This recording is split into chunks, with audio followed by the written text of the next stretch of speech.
suspense a pris fin ce matin à Doha, au Qatar. Mais c'est au Tchad que le soulagement s'est exprimé après 5 mois de rudes négociations. Les autorités de la transition tchadienne et les groupes rebelles sont parvenus à signer l'accord de paix.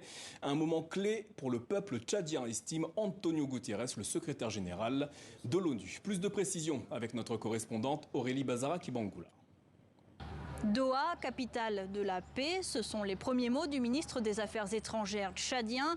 Le gouvernement se dit satisfait par la signature de cet accord de paix. Sur les 52 groupes rebelles présents, une grande majorité d'entre eux l'ont signé, notamment l'UFR de Timan Erdimi et l'UFDD de Mahamat Nouri, deux groupes rebelles qui étaient arrivés aux portes du palais présidentiel en 2008. Cet accord prévoit un cessez-le-feu, un programme de désarmement ou encore une amnistie générale pour les rebelles condamnés, des garanties insuffisantes pour d'autres groupes rebelles qui ont rejeté cet accord de paix.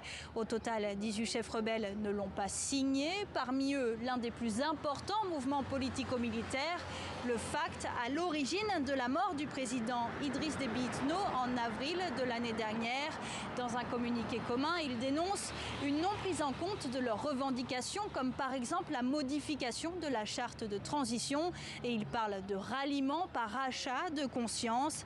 Cet accord de paix est la première étape de la transition au Tchad, l'une des plus importantes puisqu'elle ouvrira la voie au dialogue national qui lui doit se tenir à N'Djamena le 20 août.